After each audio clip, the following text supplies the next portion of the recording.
Ayan po mga guys, at maganda po ang panahon ngayon. At dito po sa DK sa site po namin is dumadami na po ang tubig dahil sa umuulan kada hapon dito sa amin. Tapos ayan po, mainit na po ang panahon at mataas-taas na rin ang init dahil magna 9 o'clock na rin po. Ayan, at ang mga anak ko ay nag-i-enjoy pa po silang maligo.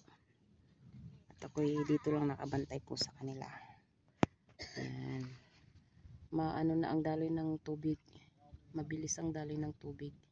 Kapag dire-diretso na naman ang ulan nito, malamang marami na namang tubig ito dito. Ayan. So sa ngayon po guys ay maano lang ang tubig sa ngayon, mababaw.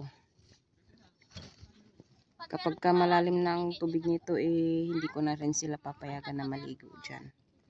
So ngayon is perfect time para maligo po dito sa DK Lakeshore, Lawa po ng Aduas.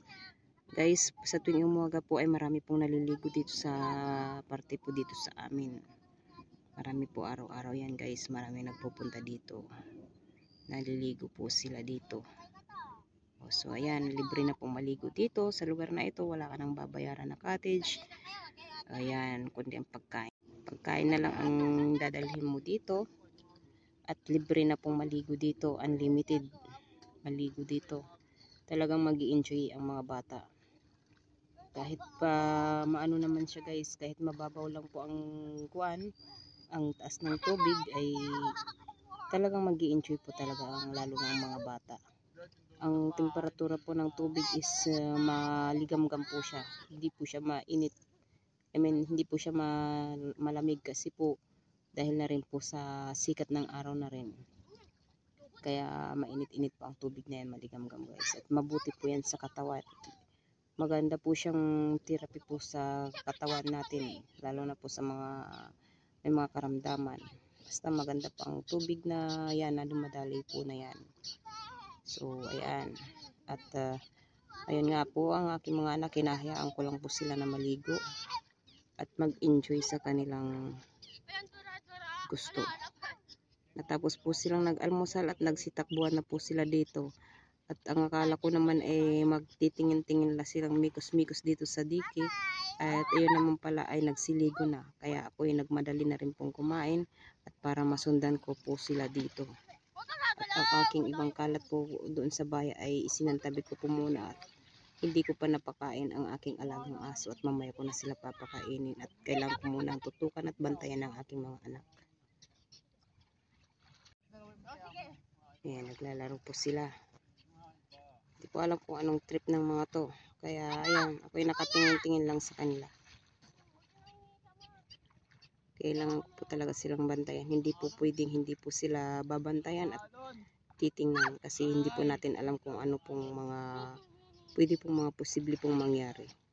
Kahit ganyan lang po siyang kababaw ang tubig, is kailangan po talaga din ng parental guidance. Para na rin po sa kasiguraduhan at seguridad ng mga aking mga anak.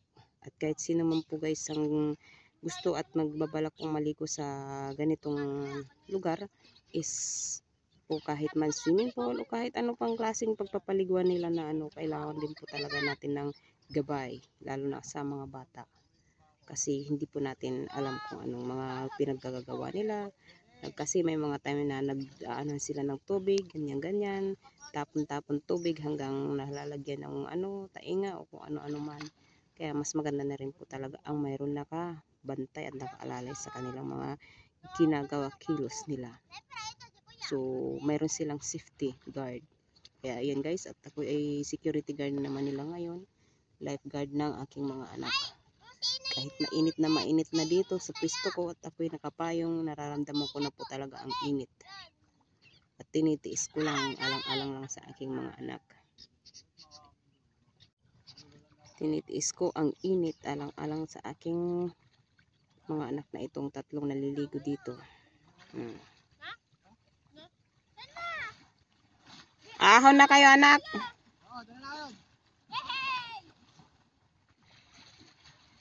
Tara na anak, mainit na anak.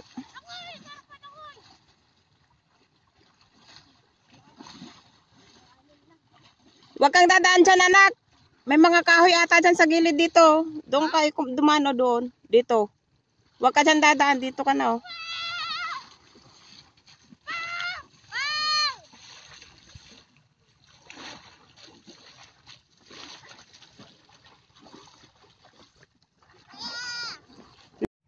Hmm.